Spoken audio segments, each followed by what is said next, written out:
உதகையில் பெய்த கனமழை காரணமாக படகு இல்லம் செல்லக்கூடிய ரயில்வே பாலத்தில் மழைநீர் குளம் போல தேங்கி போக்குவரத்து பாதிக்கப்பட்டது. இதுகுறித்த கூடுதல் விவரங்களை தருகிறார் செய்தியாளர் சிவசாமி. சிவசாமி, விவரம்.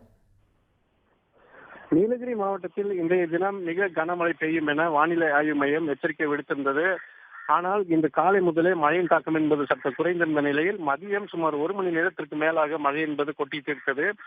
உதகை தாவரியல் பூங்கா, ரோஜா பூங்கா மற்றும் அதன் சுற்றுவட்டார பகுதிகளிலும், அதே போல இல்பங்கு, தொட்டப்பட்டா, தலைக்குண்டா, அதன் சுற்றுவட்டார பகுதிகளும், மத்திய பேருந்து நிலையம், ரயில் நிலையம், காந்தல், படகுலம் போன்ற பகுதிகள் என உதகை நகர் பகுதியிலும் அதனை சுற்றி இருக்கக்கூடிய பகுதிகளிலும் மழையானது அரை மணி நேரம் முதல் 1 மணி நேரம் வரை கொட்டி தீர்த்தது. இதன் காரணமாக அங்கு ஓடக்கூடிய கோடமந்து கால்வாயில் மழை நீரானது பெருக்கெடுத்து ஓடியது. இந்த மழை நீர் அங்க இருக்கக்கூடிய மத்திய பேருந்து நிலையத்திலிருந்து காந்தல் மற்றும் படகு இல்லம் செல்லக்கூடிய சாலையில் இருக்கக்கூடிய ரயில்வே மேம்பாலத்தின் அடியில் குளம் போல் தேங்கியது. சுமார் 100 மீட்டர் நீளத்திற்கு தண்ணீரானது தேங்கியது. 5 அடி உயரத்திற்கு தண்ணீர் தேங்கியதனால் வாகன போக்குவரத்து பாதிக்கப்பட்டது.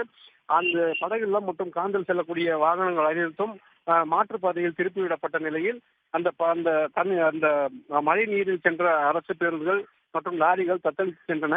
ஒரே ஒரு பிக்கப் வாகனம் அந்த தண்ணீரில் மூழ்கி சிக்கிக் கொண்ட நிலையில் அது ஜேசிபி இயந்திரத்தின் உதவியுடன் மீட்கப்பட்டது.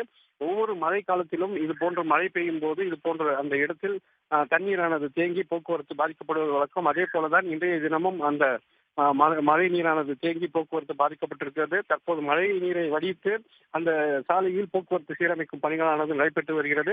மேலும் அந்த மழை தேங்கும் காலங்களில் அந்த வழியாக போக்குவரத்து செல்லாமல் தடுக்க வேண்டும் என்றும், மழை நீர் தேங்காமல் இருப்பதற்கான நடவடிக்கை எடுக்க வேண்டும் என்றும் அந்த வாகன ஓட்டிகள் கோரிக்கை விடுத்திருக்கிறார்கள். உதகையை பொறுத்தவரை சுமார் 1 மணி நேரம் மழை கொட்டி தீர்த்த நிலையில் தற்போது மழையின் தாக்கம் குறைந்து வானிலையானது மேகமூட்டத்துடன் காணப்படுகிறது. விவரங்களுக்கு நன்றி சிவசாமி. உடனுக்குடன் செய்திகளை தெரிந்து கொள்ள சன் நியூஸ் பெல் ஐகானை கிளிக் பண்ணுங்க.